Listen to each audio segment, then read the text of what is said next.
ಈ ರೀತಿಯಲ್ಲಿ ನೊಂದು ಬೆಂದು ಆ ತಾಯಿ ಲೀಲಾವತಿ ತನ್ನ ಪತಿಯಲ್ಲಿ ಹೇಳ್ತಾಳೆ, ಆ ದೇವರಲ್ಲಿ ನಾವು ಕೂಡ ಮೊರೆ ಹೋಗೋಣ. ದೇವರ ಅನುಗ್ರಹದಿಂದ ನಮಗೂ ಕೂಡ ಒಂದು ಸಂತತಿ ಉಂಟಾದ್ರೆ ಆ ಒಂದು ದೇವರಿಗೆ ಏನು ಸೇವೆ ಬೇಕಾದ್ರೂ ನಾವು ಸಲ್ಲಿಸೋಣ ಅಂತೇಳಿ ಸಂಕಲ್ಪ ಮಾಡಿಕೊಳ್ತಾರೆ. ಸ್ವಾಮಿ, ನಿನ್ನ ಅನುಗ್ರಹದಿಂದ ನಮಗೆ ಸಂತತಿ ಉಂಟಾದ್ರೆ ನಿನ್ನ ವ್ರತವನ್ನ ಆಚರಣೆ ಮಾಡಿಕೊಡ್ತೇವೆ. ಅದೇ ರೀತಿ ದಿನದಿಂದ ದಿನ ಕಳೆಯುತ್ತೆ, ಹಲವು ಮಾಸಗಳು ಕಳೆಯುತ್ತೆ. ಆ ಲೀಲಾವತಿ ಎನ್ನುವಂಥದ್ದು ಗರ್ಭವತಿ ಆಗಿರುವಂತಹ ಒಂದು ವಿಷಯವಿದೆ. ಆಗ ಎಲ್ಲರೂ ಕೂಡ ಸಂತೋಷ ಪಡ್ತಾರೆ, ಮಹದಾನಂದ. ಹಾಗೆ ದಿನಗಳು ಕಳೆಯುತ್ತೆ, ತಿಂಗಳುಗಳು ಕಳೆಯುತ್ತೆ, ಮಗು ಹುಟ್ಟುತ್ತೆ. ಹೇಗೆ ಪ್ರಭಾಮಣಿಯವ್ರ ತರ ಒಂದು ಅದ್ಭುತವಾದಂತಹ ಹೆಣ್ಣು ಮಗು ಹುಟ್ಟುತ್ತೆ, ಕಲಾವತಿ ಅಂತೇಳಿ. ಆಯ್ತಾ? ಹಾಗೆ ಒಂದು ಹೆಣ್ಣು ಮಗು ಅಂದ್ರೆ ಸಕಲ ವರ್ಚಸ್ಸುಗಳನ್ನು ಹೊಂದಿರತಕ್ಕಂಥ ಮಾತ್ರವಾದಂತಹ ಅಪರಾಧ ಆಗೋಗಿದೆ, ನಮ್ಮನ್ನ ಮನ್ನಿಸಿ ಸ್ವಾಮಿ ನೀವು ಅಂತೇಳಿ ಕೇಳ್ಕೊಳ್ತಾರೆ. ಆಗ ನಾನು ಯಾರಪ್ಪ ನಿಮ್ಮನ್ನ ಮನ್ನಿಸೋದಕ್ಕೆ, ದೇವರನ್ನ ಮೊರೆ ಹೋಗಿ ಅಂತ ಹೇಳ್ತಾರೆ. ಆಯ್ತು ಅಂತ ಹೇಳಿ ಇವರು ದೇವರಲ್ಲಿ ಬೇಡ್ಕೊಳ್ತಾರೆ. ಕಣ್ಮುಚ್ಚಿ ನಾಮಸ್ಮರಣೆ, ಇವರು ಏನೇನು ತಪ್ಪು ಮಾಡಿದಾರೋ ಅದಕ್ಕೆಲ್ಲ ನಮ್ಮನ್ನ ಕಾಪಾಡಪ್ಪ ಅಂತ ಹೇಳಿ ಪ್ರಾಯಶ್ಚಿತ್ತವಾಗಿ ಬೇಡ್ಕೊಳ್ತಾರೆ. ಬೇಡ್ಕೊಂಡು ಕಣ್ಣು ಬಿಟ್ಟು ನೋಡಿದ್ರೆ ಆ ಪುರೋಹಿತರು ಇಲ್ಲ, ಬ್ರಾಹ್ಮಣ ಇಲ್ಲ, ವೃದ್ಧ ಬ್ರಾಹ್ಮಣ. ಆ ಬ್ರಾಹ್ಮಣ ಮಾಯವಾಗ್ತಾನೆ. ಇವರಿಗೆ ಅರಿವಾಗುತ್ತೆ. ಯಾವಾಗ ಅರಿವಾಗುತ್ತೆ ಅಂದ್ರೆ, ಇವರು ಬೇಡ್ಕೋತಾರಲ್ಲ, ಪುನಃ ಯಥಾಸ್ಥಿತಿಯಲ್ಲಿ ವಜ್ರವೈಡೂರಿಗಳು ಆ ಹಡಗಿನಲ್ಲಿ ಮತ್ತೆ ಅಲ್ಲೇ ತುಂಬಿರುತ್ತೆ. ಈ ನೂತನ ವಾಕ್ಯವನ್ನ ಕೇಳಿ ಸ್ವಾಮಿಯ ಲೀಲೆಯನ್ನ ತಿಳಿದು ಬಹಳ ಸಂತೋಷವನ್ನ ಪಡ್ತಾರೆ. ಪುನಃ ತಮ್ಮ ಊರಿಗೆ ಹೋಗುವವರೆಗೂ ಕೂಡ ಆ ದೇವರ ನಾಮಸ್ಮರಣೆಯನ್ನೇ ಮಾಡಿಕೊಂಡು, ಭಜನೆಯನ್ನೇ ಮಾಡಿಕೊಂಡು ಪ್ರಯಾಣವನ್ನು ಬೆಳೆಸ್ತಾರೆ. ಇನ್ನೇನು ಹಡಗು ಬಂದು ಸಮುದ್ರ ತೀರದಲ್ಲಿ ಬಂದು ನಿಲ್ಲಬೇಕು ಅನ್ನುವಷ್ಟರಲ್ಲಿ ದೂರದಲ್ಲಿ ಸಮುದ್ರ ತೀರದಲ್ಲಿರುವಂತಹ ದೂತರು ನೋಡ್ತಾರೆ, ಈ ಹಡಗು ಹಿಂತಿರುಗಿ ಬಂದಿರುವಂಥದ್ದು. ಮತ್ತೆ ಇವರು ಬಂದಿರುವಂತಹ ವಿಷಯ ತಿಳಿಯುತ್ತೆ. ತಿಳಿದಾಗ ದಡದಡನೆ ಬಂದು ಮನೆಯಲ್ಲಿ ವಿಷಯವನ್ನು ತಿಳಿಸ್ತಾರೆ. ಅಲ್ಲಿ ಲೀಲಾವತಿ ಮತ್ತು ಕಲಾವತಿಯರು ಹೀಗೆ ಸತ್ಯನಾರಾಯಣ ವ್ರತವನ್ನ ಶ್ರದ್ಧಾಭಕ್ತಿಯಿಂದ ಆಚರಣೆ ಮಾಡ್ತಾ ಇರ್ತಾರೆ. ಆ ಸಂದರ್ಭದಲ್ಲಿ ವ್ಯಾಪಾರಿಗಳು ಹಿಂತಿರುಗಿ ಬಂದಿರುವಂತಹ ವಿಚಾರವನ್ನ ತಿಳಿಸಿದಾಗ ಇವರು ಪೂಜೆ ಕುತ್ಕೊಂಡು ಏನ್ ಮಾಡ್ತಾರೆ, ಹೇಳಿ ಬಹಳ ಸಂತೋಷ ಆಗುತ್ತೆ. ಇವರು ತುಂಬಾ ದಿನ ಆಗೋಗಿತ್ತಲ್ಲ, ಅವರಲ್ಲಿ ಹೋಗಿ ಅಂತೇಳಿ ಮನಸ್ಸಲ್ಲಿ ಏನೇನೋ ಒಂದು ಬಯಕೆಗಳಿರ್ತವೆ. ಆ ಪೂಜೆಯನ್ನು ಅರ್ಧಕ್ಕೆ ಬಿಟ್ಟು ಅವರನ್ನ ಬರಮಾಡ್ಕೊಳ್ಳೋದಕ್ಕೆ ಹೋಗ್ತಾರೆ. ಅಷ್ಟರಲ್ಲಿ ಹಡಗು ಮುಳುಗೋಗ್ಬಿಡುತ್ತೆ. ಆಗ ಇವರಿಗೆ ಬಹಳ ದುಃಖ ಉಂಟಾಗುತ್ತೆ. ಅಯ್ಯೋ, ಯಾಕೆ ಹೀಗಾಯ್ತು, ಏನು ದುಃಖ ಪಡ್ತಾರೆ. ಪುನಃ ಪುರೋಹಿತರು ಬಂದು ಹೇಳ್ತಾರೆ, ಅಮ್ಮ ಸತ್ಯನಾರಾಯಣ ಮೊರೆ ಹೋಗಿ ನಮ್ಮ ಎಲ್ಲ ಕಷ್ಟ ಇದೆ ಇರ್ತದೆ ಅಂತೇಳಿ ಕಷ್ಟ ಪರಿಹಾರ ಆಗ್ತದೆ. ಪುನಃ ಮತ್ತೆ ಬಂದು ಸತ್ಯನಾರಾಯಣ ವ್ರತವನ್ನು ಸಂಪೂರ್ಣವಾಗಿ ಪೂರೈಸಿ ಇನ್ನೇನು ಮಂಗಳಾರತಿಯನ್ನು ಬೆಳೆಸಬೇಕು ಅಂತೇಳಿ ಭಾಗ್ಯ ಕಡೆ ನೋಡಿದ್ರೆ ಅಲ್ಲಿ ಬಂದು ನಿಂತಿರ್ತಾರೆ ವ್ಯಾಪಾರಿ.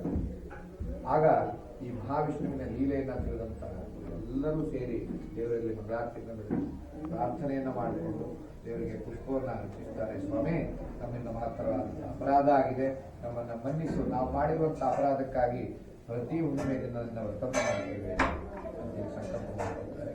ಅದೇ ರೀತಿ ಆ ವ್ರತವನ್ನು ಆಚರಣೆ ಮಾಡಿಕೊಂಡು ಆ ದೇವರ ಅನುಗ್ರಹಕ್ಕೆ ಪಾತ್ರರಾಗಿ ಸುಖ ಶಾಂತಿ ಸಮೃದ್ಧಿಯಿಂದ ಜೀವನವನ್ನ ಸಾಗಿಸ್ತಾ ಇದ್ದಾರೆ ಅಂತೇಳಿ ಆ ಸೂತ ಮಹರ್ಷಿಗಳು ಹೇಳ್ತಾರೆ. ಇತಿ ಶ್ರೀ ಸ್ಕಂದ ಪುರಾಣೇ ದೇವಾಖಂಡೇ ಸತ್ಯನಾರಾಯಣ ವ್ರತಾಯಾಂ ಚತುರ್ಥೋಧ್ಯಾಯ.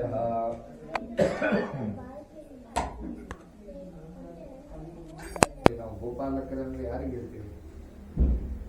ಕೃಷ್ಣ ಯಾರು? ವಿಷ್ಣು ಅಲ್ವಾ? ಹಾಗೆ ಆ ವಿಷ್ಣು ಕೋಪಗೊಂಡಿರ್ತಾನೆ. ನಂತರ ಪುನಃ ಗೋಪಾಲಕರಲ್ಲಿ ಹೋಗಿ ಆ ರಾಜನು ಕ್ಷಮೆಯನ್ನೇ ಯಾಚಿಸ್ತಾನೆ. ನನ್ನಲ್ಲಿ ಅಂಧಕಾರ ಇತ್ತು ಅಲ್ವಾ, ಆ ಅಂಧಕಾರ ಇವತ್ತಿಗೆ ಹೋಯ್ತು, ನಿಮ್ಮಲ್ಲಿ ನಾನು ಒಬ್ಬನು ಕೂಡ ಅಂತೇಳಿ ಅವರನ್ನು ಒಳಗೊಂಡು ಆ ಸತ್ಯನಾರಾಯಣ ಸ್ವಾಮಿಗೆ ಅರ್ಚನಾದಿಗಳನ್ನೆಲ್ಲ ನಡೆಸಿ ಮಂಗಳಾರತಿಯನ್ನು ಬೆಳಗ್ಗೆ ಪ್ರಾರ್ಥನೆ ಮಾಡ್ಕೊಳ್ತಾನೆ. ಸ್ವಾಮಿ, ನನ್ನಿಂದ ಮಾತ್ರವಾದಂತಹ ಅಪರಾಧ ಆಗಿದೆ, ನನ್ನನ್ನು ಮನ್ನಿಸು.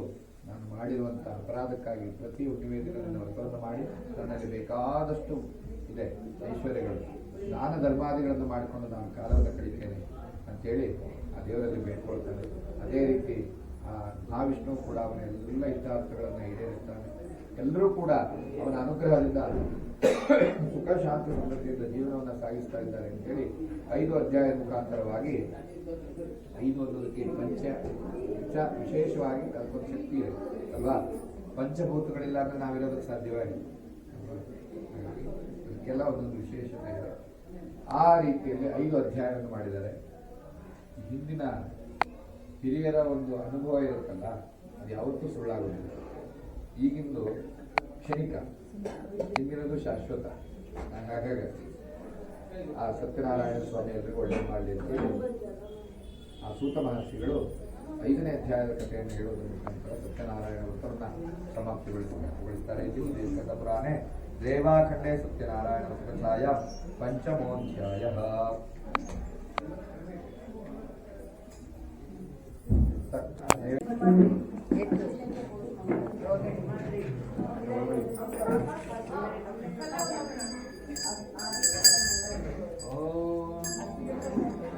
ಎಲ್ಲರೂ ಬನ್ನಿ, ಎಲ್ಲರೂ ಬಂದ್ರ? ಓಂ ಆಸಾಸ್ತೆ ಯಜಮಾನೋಸೋ ಆಯುರಾಸಾಸ್ತೆ ಉತ್ತರಾಸ್ವಾಸಾಸ್ತೆ ಉದಾನವನಸ್ಯಾಮಾಸಾಸ್ತೆ ಉತ್ತರಾಂ ದೇವಯಜ್ಞಾಮಾಸಾಸ್ತೆ ಭೂಯೋ ಹವಿಷ್ಕರಣಮಾಸಾಸ್ತೆ ವಿದ್ಯುಂಧಾಮಾಸಾಸ್ತೆ ವಿದ್ಯುಪ್ರಿಯಮಾಸಾಸ್ತೆ ಯದನೇನ ಹವಿಷಾಸಾಸ್ತೆ ತದಸ್ಯಾತ್ ತದದ್ಯಾತ್ ತದಸ್ಮೈ ದೇವಾರಾಸಂತಾಂ ತದಗ್ನಿರ್ದೇವೋ ದೇವೇಭ್ಯೋ ವನತೆ ವಯಮಗ್ನೇರ್ಮಾನುಷಾಃ ಇಷ್ಟಂ ಚ ವೀತಂ ಚ ವೇದನೋದ್ಯಾವಾಪತಿರ್ವಸುತ್ತಾತಾಂ ಇಹರತಿರ್ವಾಮಸ್ವೇದಂ ಚ ನಮೋ ದೇವೇಭ್ಯಃ.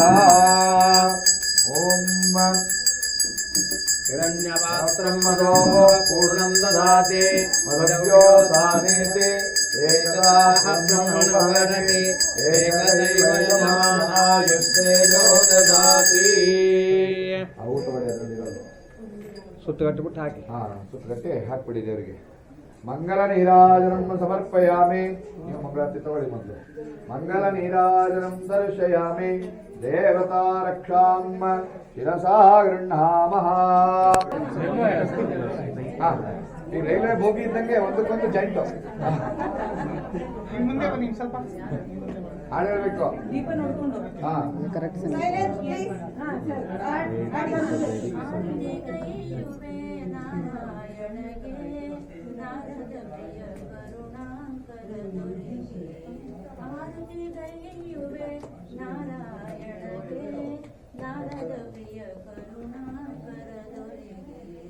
ಆದಿಮುರನಿಗೆ ಮೋದದಾಯಕಗೆ ಮೆದಿನಿ ಪಾಲಿಪ ದೇವನಿಗೆ ನಂದ ಗೋಕುಲದಲ್ಲಿ ನಂದದಿಂದಲೇ ಬೆಳೆದು ಬಾಲರೊಡನೆ ನಲಿಡಾಡುತ್ತಲಿ ಲೀಲಾ ಮಾನುಷನಾದ ನಾರಾಯಣ ಅತಿಯಿಂದ ರುಚಿ ಎತ್ತುವೆ ಹರಿಗೆ ಆರತಿ ಅವಲಕ್ಕಿ ಒಮ್ಮೆ ಖಾಲಿ ಅದು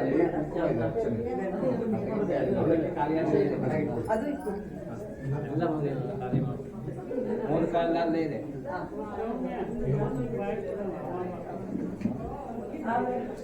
ಬನ್ನಿ. ನೀವೆಲ್ಲರೂ ಬನ್ನಿ. ಈಗ ಅಲ್ಲ ಇಟ್ಕೊಳ್ಳಿ. ನೋಡಿ ಹಿಂಗ್ ಬರ್ಬೇಕು, ಕೈ ನೋಡಿ. ಹಾ ಹಿಂಗ್ ನೋಡಿ. ಈಗ ಹಾ ಹಾಗೆ ಈ ಕಡೆ ನೋಡಿ. ಈಗ ಇಬ್ರು ಹಾ ಹಿಡ್ಕೊಂಡು ಈ ಕಡೆ ನೋಡಿ. ಈ ಕಡೆ ನೋಡಿ. ಇಲ್ಲಿ ಕ್ಯಾಮ್ರಾ ನೋಡಿ. ಕ್ಯಾಮ್ರಾ. ಓಕೆ. ಕುಂಕುಮ ಇಡಿ. ಹಾಂ ಕುಂಕುಮ ಇಡಿ ಮೇಡಮ್. ಸ್ವಲ್ಪ ಹಿಂದೆಗಡೆ ಸೈಡ್.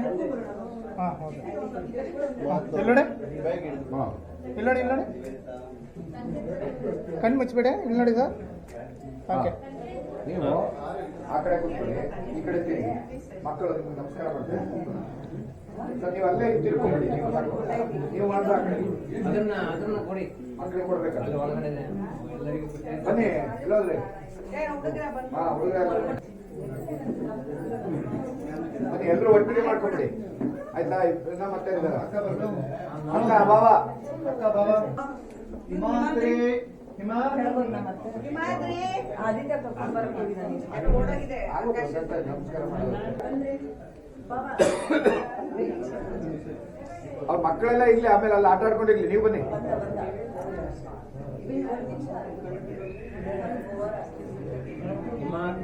ಬನ್ನಿ ಎಲ್ಲ ಒಟ್ಟಿಗೆ ನಮಸ್ಕಾರ ಮಾಡಿ. ಅಲ್ಲಿ ಇಟ್ಕೊಬಿಡಿ. ನೀವು ಈ ಕಡೆ ಇರಿ.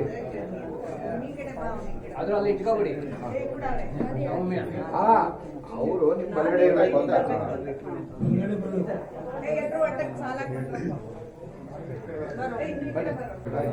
ಎಲ್ರಿಗೂ ಒಟ್ಟಿಗೆ ಅಕ್ಷತೆ ಹಾಕ್ಬಿಡಿ ಎಲ್ರಿಗೂ.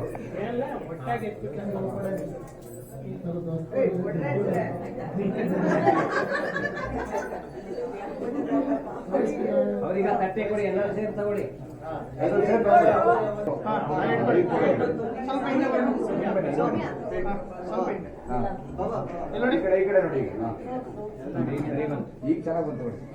ಓಕೆ. ಎಲ್ಲರೆಲ್ಲೂ ಕಾಣಿಸುತ್ತೆ.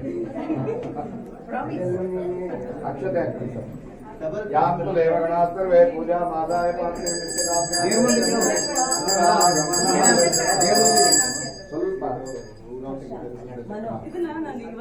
ದೇವ್ರ ಮುಂದೆ, ದೇವ್ರ ಮುಂದೆ.